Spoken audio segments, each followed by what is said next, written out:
Hi, boys and girls and children of all ages. This is Kathy L. Murphy, the Pulpwood Queen. And oh dear, have I got a story time for you today. I know many of you are at home social distancing, and the Pulpwood Queen would like to share with you some of my favorite stories. One of the things that I know, living in my little cabin in the woods at Murphy's Law, is there's lots of deer in my neighborhood. Maybe you've heard of Bambi. Have you seen the film or read the book? That would be a perfect story time. But today, I have a story time for all of you. And I'm going to show it to you now. It's Bambi's Children. Oh, yes. It's a story that I'm going to share with you that I find just perfect for all of us living here in the East Texas piney woods. Now, this is a wonderful book that I found at the Vintage Bookstore and New Bookstore, and it has every kind of used book you can possibly imagine at Gladewater's Books in Gladewater, Texas. And here's the inside cover. There's Bambi and Bambi's Children. So what I'm going to do, boys and girls, and children of all ages, as a deer, I'm going to read the story and then I'm going to show you the pictures. So let's all put on our listening ears and let's tune into story time. Good afternoon, Tom Walker. I'm so glad you're joining us today. Well, safely hidden in the woodland shelter, Faline and her children slept in contentment, lulled by all the peaceful sounds of summertime in the forest. Then suddenly Faline was wide awake.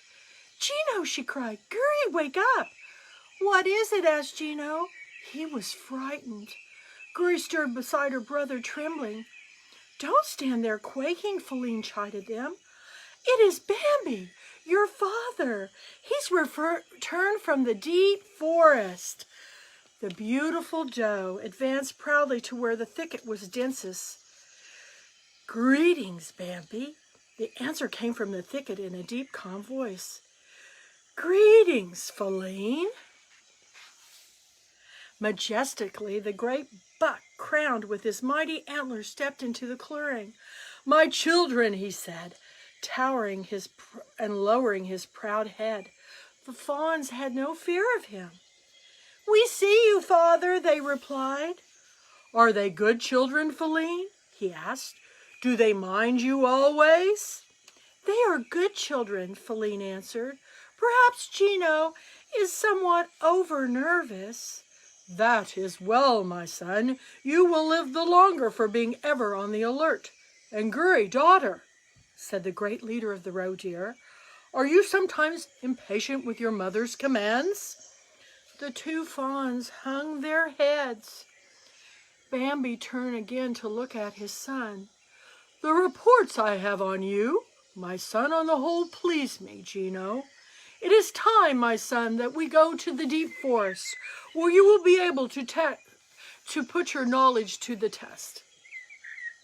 Faline spoke in a troubled voice. "Are you sure he's ready, Bambi? He is so young." "You have taught them all you can, Faline. If he is to become a leader of the roe deer, he must learn to meet the dangers of the forest and to feed for himself." For a moment, the noble stag stood and talked with Faline.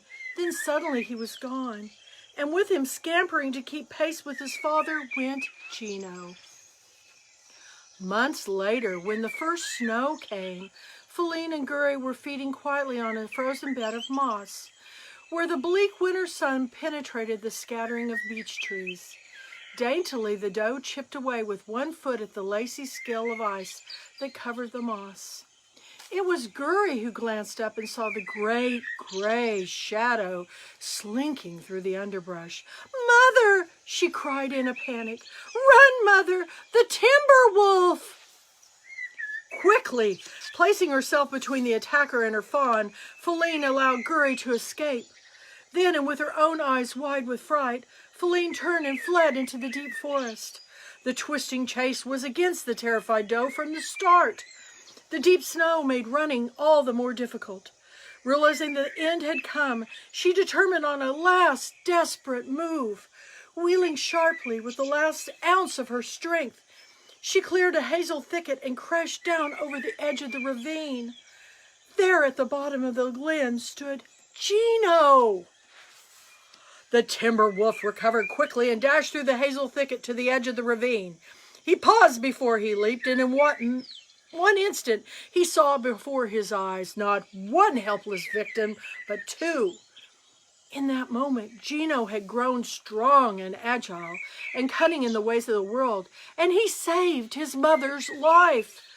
Quick as a flash, he sprang up the opposite slope of the ravine. Faline was completely exhausted. She had sunk to her knees in the snow. But the wolf disregarded her. His reaction, quick as Gino's, was to pursue. Swiftly through the trees ran Gino. Oh, with agile leaps, with spinning turns, he eluded the wolf's fangs. Now his youth and speed came into play. Also the cunning that Bambi had taught him. He was headed for the rocky hill, which was his father's hiding place. Through the timber and up the snowy hill he raced, the gray shadow ever at his heels. At the very edge of the canyon, the young roe deer sprang to one side. One sharp hoof plunged through the crust of the snow. It was too late for the wolf to change his course. To the tumbling rocks below, it was fully 100 feet. As Gino stood gasping and trembling, he heard one despairing yelp, followed by silence from the depths of the canyon. There was a slight sound behind him. As he turned to look, Gino heard his father's calm, proud voice. "Well done, my son." Months passed, and it was spring, and there was something new on Gino's head. "It's got bumps on it," cried Yuri. "Don't you see?" said Faline. "Gino is growing up. Those bumps are the beginning of antlers." "Antlers!" cried Gino, dancing up and down. "You mean I'm going to have a crown, Mother?" "Of course you are, son. Just like your father's. Just as handsome, perhaps," replied Faline fondly. Well, this is a wonderful woodland story called Bambi's Children that I got at Gladewater Books in Gladewater, Texas. And now, boys and girls and boys of all ages, I am going to share with you some of the wonderful illustration of this book. There is Faline and her children. Oh, they're just darling. Here they are. And perhaps they're twins because, you know, I know here in the woods in East Texas, I've seen two little twins right next to my little cabin in the woods. They were just born and they were just spotted just like this. There's their Guri and Gino. And here's the wonderful doe. Beautiful illustrations. Boys and girls, and young at heart, you can also get out and maybe draw your own story and tell your own tale of the deer in the woods. Guess who shows up? Bambi. Their father comes to greet his children in the woods with their mother Faline. I see deer every day here at Holly Lake Ranch on my walks in the forest. And here is the father. And he has decided to take Gino on some training in the deep forest. So away they go, much to the disconcertation of Faline. She's worried that he's too young, but the dad assures her that he's going to be just fine. She's taught him all that she can teach him. Oh, and here they go. Months go by, and oh my goodness, look. His son is almost as big as Bambi. He's growing up, as we all do, boys and girls. And here is the mother with her little girl. And guess what? They're running because something is come into the picture. Can you see the startled raccoon and the raven in the air? My goodness. Now, we don't see them around here, but we see coyotes. But there they are when they hear the noise, and coming through the brush is sneaking up a timber wolf. We know that we see timber wolves more up north. That timber wolf is madly after them, chasing Faline through the forest as she's trying to protect her little girl. As she makes her last leap, she's exhausted. But who would be below? Her son. Her son is all grown up. And even though the wolf sees both of them, he ends up chasing after her son, who leads him away from his mother. He saves.